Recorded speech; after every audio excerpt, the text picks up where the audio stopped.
They were carrying my couch out of the front door when I walked in.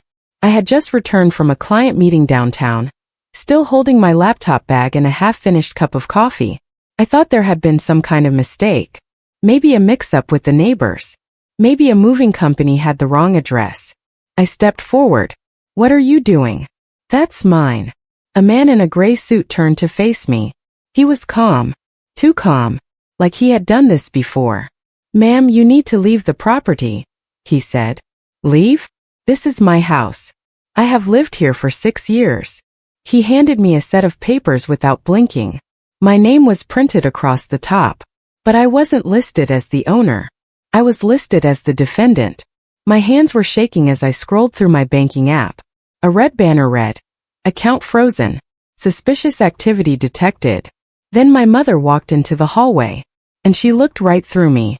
"You've done enough damage," she said quietly. Police arrived minutes later. Not for them. For me. I was escorted out of my own home like a criminal. My name is Sienna Vale. And that was the moment my family erased me. 3 days before that moment, my card had been declined at a restaurant. I was having lunch with a client when it happened. I handed my card over with a smile and waited. The server came back with a quiet, apologetic expression. I laughed it off, pulled out another card, and paid without making a scene. I told myself it was probably a bank glitch. I had more than enough in my account. I had always been careful with money, always kept track of every dollar. That night I logged into my banking app. Everything looked normal. The balance was right. No unusual charges. No warnings. I set my phone down and went to bed thinking nothing of it. But now, standing outside my own home with court papers in my hand and police on their way, I understood something terrible. That declined card wasn't a glitch. It was the first visible sign of something that had already been moving behind my back for a very long time. Someone had already started pulling the threads of my life apart. I just hadn't felt it yet. I built everything I had with my own hands and my own mind. I started my consulting firm, Vale Advisory, 7 years before everything fell apart. I was 26 years old, working from a small rented office with one laptop and a short list of potential clients. Within 4 years I had grown it into something real. 12 steady clients, 3 employees, and a reputation for being precise, honest, and dependable. I bought my house 2 years after that.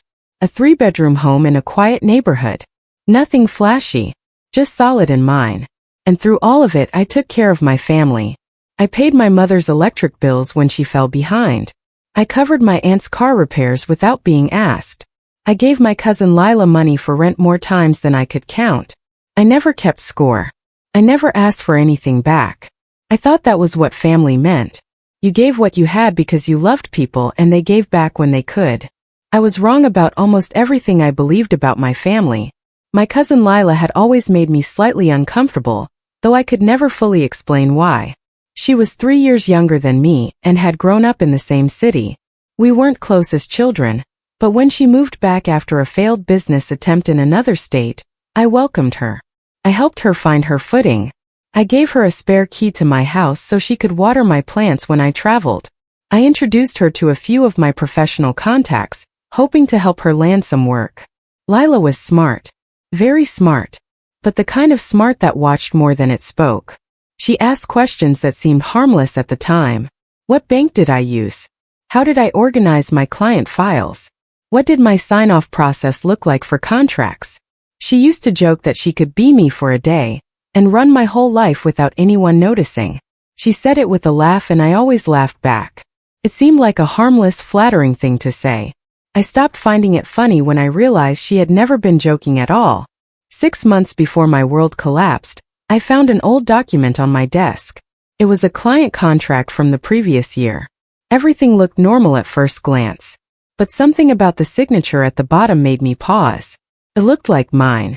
It had the right loop in the capital S and the same slight lean to the right that I had always had. But something was off. Just slightly. Like someone had studied it very carefully and copied it with almost but not quite enough skill. I held it under the lamp and tilted it back and forth. Then I told myself I was being paranoid. I had probably signed it quickly on a busy afternoon. I had probably been tired. I filed it away and moved on. But I never fully moved on. A small, quiet alarm went off somewhere deep in the back of my mind that afternoon. I just chose not to listen to it. I trusted the people around me and I let that trust win over instinct. That was one of the most expensive choices I ever made. Because Lila had been practicing my signature for years. The morning after I was escorted from my home, I sat in my car outside a coffee shop and tried to get back into my life.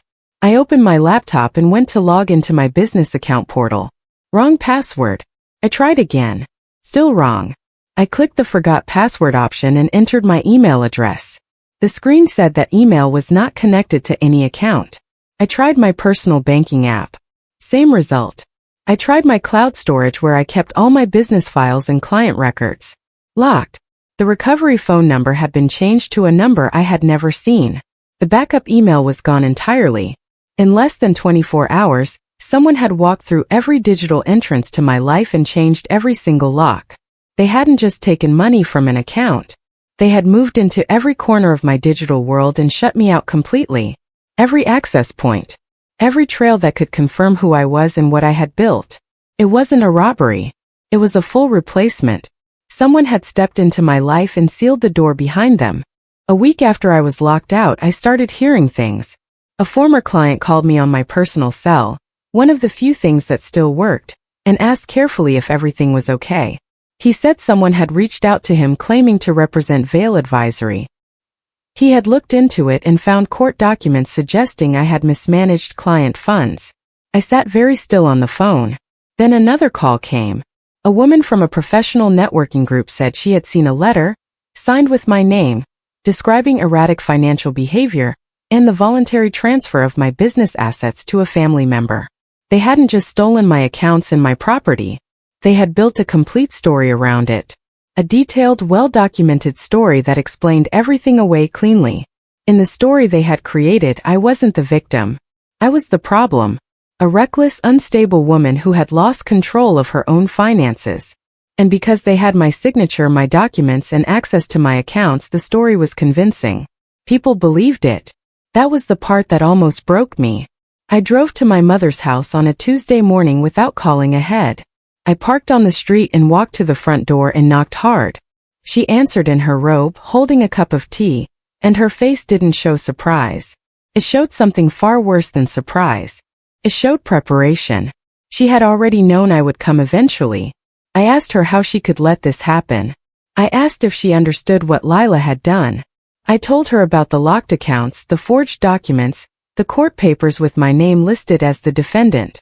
She listened quietly. Then she set her tea down on the hall table and said 7 words I will never forget. You were going to lose it all anyway. She believed that. She truly believed it. In her mind, she hadn't helped them steal from me. She had helped them rescue what she was convinced I would eventually destroy on my own. She had decided my failure before it happened and acted on that decision. She closed the door softly. And that was the end of my mother. I spent 3 days at a public library, reading through every document I had managed to photograph before losing access to everything. What I found was worse than simple theft. They hadn't just taken things. They had taken them legally, or at least made it look that way with remarkable care. There were signed transfer documents carrying my signature, but not my hand. There were witness statements from people I had never met, swearing they had seen me voluntarily sign over my business assets. There was a letter from a licensed legal advisor named Mr. Crane, confirming that I had visited his office to restructure my financial affairs. I had never met Mr. Crane in my life. Each document created a picture of a woman who had chosen to walk away from her own life freely and without pressure. Every paper was another brick in a carefully built wall. And from the outside, that wall looked completely solid. Every question had a forged answer. Every gap in the story had been filled in before I even knew the story existed. They had not been careless. They had been thorough. I spent the first week after losing everything at a cheap motel on the edge of the city. The room smelled like old carpet and cleaning spray. The air conditioning unit clicked every few minutes. I lay on top of the covers at night and stared at the ceiling and asked myself the same question again and again. How do you fight people who have already rewritten reality? I had no home, no business, no accounts I could access. My professional reputation had been quietly destroyed through forged letters and paid witnesses. Even if someone wanted to believe me, what could I show them? The other side had documents. They had signatures. They had a lawyer and a paper trail and my own mother. I had nothing but my own word. For 3 days I didn't eat much. I barely slept. I watched the ceiling fan turn slowly and thought about every door I had left unlocked, every trust one had given without question, every warning sign I had talked myself out of believing. Then on the 4th day I stopped looking backward. The shift happened quietly the way most important things do. I was sitting on the edge of the motel bed with a notepad on my knee. I had been writing down everything I could remember in careful order. Every strange moment. Every document that looked slightly wrong. Every conversation that now meant something different in hindsight. I was searching for the place where it had all started. And then I realized I was thinking about it the wrong way. I had been trying to prove I was innocent. Trying to explain myself to anyone who would listen. Trying to show the world that the version of me they had created wasn't real. But that approach kept me trapped. I was always defending, always reacting, always one step behind their story. I needed to stop defending myself and start building something completely different. I didn't need to prove I was innocent. I needed to prove they were guilty. Those were two entirely different fights. One kept me locked inside their version of events. The other gave me the power to write a new one. I set down the pen. I took a slow breath. I was done being the victim in their story. I took a job at a small accounting firm on the north side of the city. I introduced myself as Sienna Carroll, my grandmother's maiden name. Nobody questioned it. I was quiet, arrived on time, and did the work carefully and well. I answered phones, processed invoices, and kept my head down. My coworkers thought I was shy. That was completely fine with me. Every evening after work, I returned to my motel and kept building my notes. I organized everything by category: financial documents, witness names, dates, transaction patterns. I read articles about identity fraud and forgery laws late into the night. I studied how paper trails worked and, more importantly, how people tried to hide them when they didn't want them found. My family thought I had disappeared into defeat. They thought I was broken, finished, and gone. But there is a kind of strength that only becomes available when everything has already been taken from you. There is nothing left to protect and nothing left to fear. I was invisible now. And invisible was the most powerful thing I had ever been. Fraud is never as clean as the people committing it believe it is. That was the first important thing I began to understand as I worked through my notes night after night. Lila and my mother and Mr. Crane had built something that looked solid from a distance. But the closer I looked, the more I could see that they had been rushed. Or greedy. Or both. And greedy people make mistakes. I found a wire transfer in a document I had photographed on my phone weeks before losing account access. A screenshot I had almost deleted without a second thought. The transfer was dated 4 days after a court filing that claimed I had already voluntarily surrendered my business. But if I had legally surrendered it on that filing date, why was money still moving under my business name 4 days later? That money had no legal authority behind it. It was a small thing. A single line in a document most people would read past without slowing down. But it didn't match their timeline. Their story had a crack in it. And I had learned enough to know that one crack, pulled carefully and patiently, can bring a whole wall down. I found Tom Walker 3 weeks later through a quiet referral at my accounting job. He was a forensic accountant who worked mostly on corporate fraud cases. Small office, no receptionist, 2 filing cabinets that looked close to tipping over.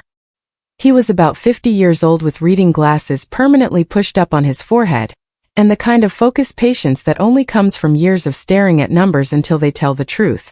I sat down across from him and told him everything from the beginning. He listened without interrupting once, which surprised me. Most people started forming opinions halfway through a story. Tom just listened with his arms folded and his eyes fixed somewhere past my shoulder. When I finished, he was quiet for a long moment. "I've heard stories like this before," he said. "They usually fall apart because the person can't prove anything concrete." I reached into my folder and placed the transfer document on his desk. I pointed to the date. He leaned forward slowly, put his glasses on. "Read it twice." Then he said, "They got greedy." And I knew I had found the right person. Tom and I spent the next 2 weeks following the money. He had access to databases I couldn't reach on my own. He knew how to file formal information requests, and how to read the responses buried deep inside financial filings. He explained everything he found as we went, and I took careful notes on everything he said. The picture that came together was bigger than I had expected. Lila hadn't just transferred my business accounts into her name in one clean move. She had moved money in layers. Small transfers first, barely noticeable on any single statement. Then larger ones spread across different dates to avoid triggering the automatic fraud alerts that banking systems used. She had created what looked like a routine paper trail of normal business activity. But when you laid all the transfers side by side against the real verified timeline, the pattern became impossible to ignore. Money had moved before she had any legal authority to move it. Some transfers had gone to accounts that never appeared anywhere in my original business records. New accounts opened quietly, tied to names I had never encountered. Tom recognized the structure immediately. He had seen it before. The new accounts led somewhere unexpected. Tom ran the names attached to two of the transfer accounts through a financial registry search. Both came back as registered business entities, small, quiet limited liability companies with no visible public activity. One was registered in Nevada, the other in Wyoming. Both had been opened in the same month, just weeks before the first major transfer out of my business account had taken place. One of the LLCs had a registered agent whose name appeared in a second document, a real estate holding company loosely connected to Mr. Crane, the same legal advisor whose name had appeared on the forged documents about me. This was no longer just a family theft carried out by a desperate cousin. It had the organized structure of a planned scheme. Multiple business entities, multiple layered accounts, money flowing through stages before settling somewhere that looked clean and untraceable. These were methods used by people who had done this before or been trained by someone who had. Tom set down his pen and looked across the desk at me. "This isn't just fraud," he said quietly. "This is a federal case." I went back to my mother's neighborhood the following week. Not to knock on the door.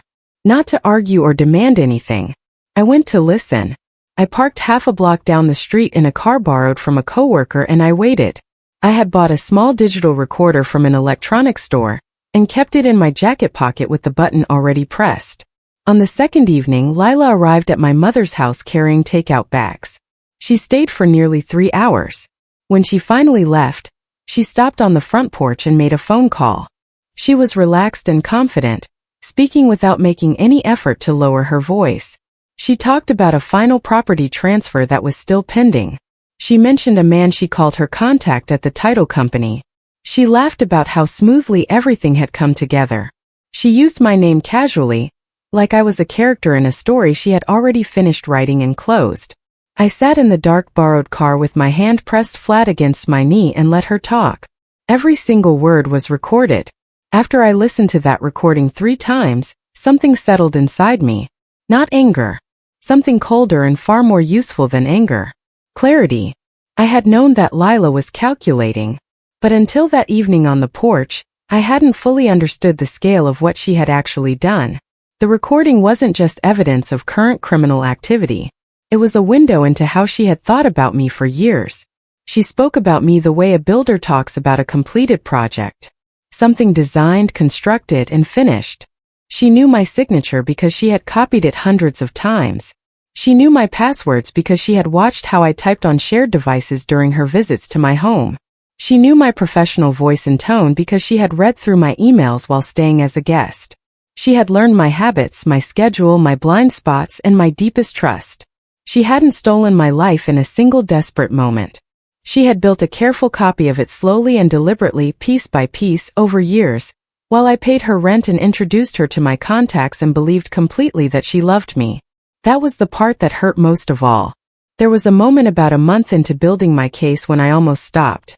I was at my motel desk at 2 in the morning, surrounded by printed documents and pages of handwritten notes. My eyes ached. My back hurt from the cheap wooden chair. I hadn't spoken to anyone outside of work and Tom in weeks. The case felt endless. Every answer I found opened 3 more questions, and the end never seemed any closer. I thought about walking away, starting completely fresh somewhere else, letting them keep what they had taken and building something entirely new in a city where no one knew my name or my history. I sat there and seriously considered it for a long time. Then I found it. Buried inside a batch of documents Tom had pulled from a public records search, a transfer agreement bearing my signature, dated 11 days after I had already been legally locked out of every account I owned. I could not have signed that document. I had no access to anything by that point. System logs, court records, and bank records could all confirm the exact date my access ended. The date on that document was 11 days past that point. It was a forgery so confident that they hadn't even bothered to check the calendar. Tom said the misdated document was the most valuable piece of evidence we had found.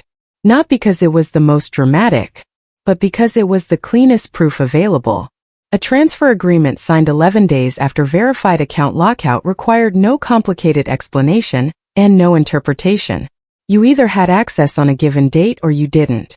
System logs were objective. Court filing records were objective. And both confirmed that I had no access to anything on the date that signature claimed to exist. There was no innocent explanation for it. None. We spent the following 2 weeks organizing everything we had gathered into a structured file. The misdated document went first, with the supporting access records directly behind it. Then the transfer records that broke the legal timeline. Then the LLC registrations and their connections to Mr. Crane. Then Tom's full forensic analysis of the layered transfers. Then the recordings from the front porch. Tom then connected me to a lawyer named Carol Webb, who handled financial fraud and identity theft cases with a focus and precision I recognized immediately. She read through our complete file for 2 hours without speaking. When she finished, she looked at me and said, "They handed you this case." I nodded. I knew. I walked into the district courthouse on a cold Wednesday morning. Carol was beside me. Tom walked behind us. I was wearing the only good blazer I still owned, pressed carefully the night before in my motel room with a travel iron I had picked up at a drugstore. I had slept a full 7 hours for the first time in months. I was not the same woman who had stood in her own hallway being told to leave. Carol had filed the initial complaint 2 weeks earlier, which had triggered a formal preliminary review. The investigating unit had already begun pulling financial records based on the documentation we submitted. When we walked in that morning, we were not walking in to beg for someone to believe us. We were walking in to deliver proof. I handed over our complete file at the front desk. Organized, labeled, and cross-referenced throughout. Every claim supported by a document. Every document anchored to a verified date. Every date tied to a record that could not be argued away. I had been erased once through paperwork carefully constructed to tell a false story. Now I was using paperwork to write myself back in, and every word of it was true.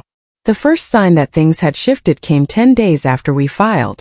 Carol called on a Thursday afternoon to tell me that the investigating unit had issued preservation orders on 3 accounts connected to the LLCs Tom had identified. Preservation orders meant the accounts were frozen, while the investigation moved forward. Nobody could move money out. Nobody could clean anything up or quietly transfer funds to somewhere safer. The second sign came from Tom. A contact he had in a financial compliance office let him know that Mr. Crane's professional license had been flagged for review. Nothing public yet.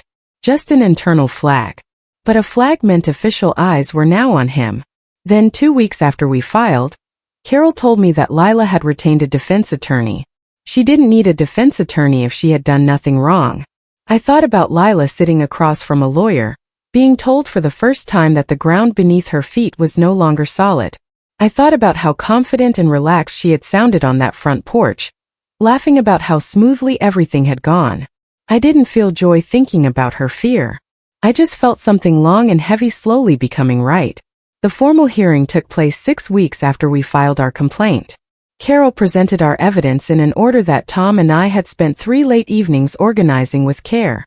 She started with the verified timeline, confirmed by bank system logs, court filing dates, and digital access records. She laid it out clearly step by step, so there was no room for confusion. Then she introduced the misdated document. The room went quiet when she pointed out the date. A transfer agreement signed 11 days after verified account lockout. The judge asked the opposing side to provide an explanation. They couldn't offer one that held up. Then came the LLC registration records and their connections to Mr. Crane. Then Tom's forensic analysis of the layered transfers. Then the recordings captured from the porch. Lila sat across the room and I watched her face carefully as each piece of evidence was placed on the table. The confidence drained from her slowly, like air leaving a tire that had been running on pressure alone. By the time Carol finished presenting, Lila was staring at the table in front of her. The charges were formalized before the end of the day. Forgery, fraud, identity theft, perjury, conspiracy. Their story didn't just crack. It collapsed. The arrests came on a Friday morning, 3 days after the hearing. Carol called me before 7 to let me know. I was standing at the window of my motel room with a mug of instant coffee, watching a delivery truck move slowly through the empty street below. My voice was steady when I answered. I had been expecting the call. Lila was arrested at her apartment. Mr. Crane was taken in by federal officers at his office building. 2 associates connected to the LLC accounts were brought in for questioning as well. My mother was not among those arrested. Her role, while real and documented, had not crossed the specific legal lines that the others had stepped over. But she was named in the civil proceedings. Her involvement was now a matter of public court record. The accounts tied to the LLCs were seized. The assets transferred out of Vail Advisory were frozen pending full financial recovery. The court issued a strong recommendation that the property be returned to my name immediately, pending the civil ruling. The same legal system they had turned against me had now turned and taken everything from them. Every bit of it. I got my name back on a Tuesday in late autumn. The final civil ruling arrived at Carol's office in a thick sealed envelope. I opened it at her conference table with Tom sitting across from me and Carol standing quietly by the window. The court had ruled in my favor on all primary claims. My business assets were returned. My home was restored to my legal ownership. A full financial recovery order had been issued, with interest included for the time the assets had been wrongfully held. I sat with the papers in my hands and said nothing for a long moment. I didn't move back into my old house. I sold it. I didn't rebuild Vail Advisory exactly as it had been. I launched a new firm, smaller, sharper, built entirely on everything I had learned. I kept Tom as a regular consultant. I kept Carol on retainer. I hired an assistant who asked good questions and paid attention to details. And I kept every page of my notes, organized in a binder on my office shelf. Not out of bitterness. As a reminder, the most important thing they had taught me, though they never intended to teach me anything, was exactly how strong I was when everything was taken away and I had nothing left but my own mind. They had studied me for years. They still had no idea who I was. And that was the one thing they could never steal.